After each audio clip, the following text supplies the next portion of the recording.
আচ্ছা আবির শোনো, মা একটা ব্যাপার নিয়ে বেশ কিছুদিন ধরে আমাকে বলছে, আমার মনে হলো তোমাকে জানানো দরকার। বলো না। সেদিন মামারা বাসায় এসেছিল আমার বিয়ের কথা বলতে। মামা কোন একটা ছেলেকে দেখেছে, সে একটা প্রাইভেট কোম্পানিতে জবও করে।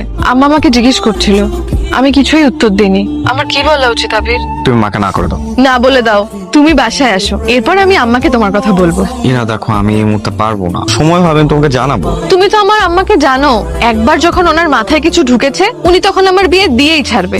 আর এমনিতেও তো ফ্যামিলিকে বলাই লাগতো, 2 দিন আগে বললে সমস্যা কি? ইরা দেখো, আমি আমার প্রবলেমগুলো তোমাকে এখন বুঝাইতে পারবো না। তো আপনাদের কাছে আমাদের ভালোবাসা আর আন্ডারস্ট্যান্ডিং এর ব্যাপারগুলো কিরকম মনে হচ্ছে? এত আন্ডারস্ট্যান্ডিং এর পরে আমাদের বিচ্ছেদটা কেন হলো, তাই না? আপনাদের কাছে যেটা বিচ্ছেদ মনে হচ্ছে সেটা কিন্তু আমার কাছে একদমই বিচ্ছেদ মনে হচ্ছে না। বলতে পারেন যে ভালোবাসার মানুষকে ভালো দেখবো বলে ভালোবাসার রূপটা চেঞ্জ করেছি। আমাদের মধ্যে এত আন্ডারস্ট্যান্ডিং এর পরেও কিন্তু আমরা একজন আরেকজনকে বুঝতে ভুল করেছি। দেখ আবির, আমার মনে হয় ইরা যা বলছে সেটা তোদের দুজনের জন্যই ভালো হবে। ইরার ফ্যামিলির কাছে তুই একটু বোঝার চেষ্টা কর।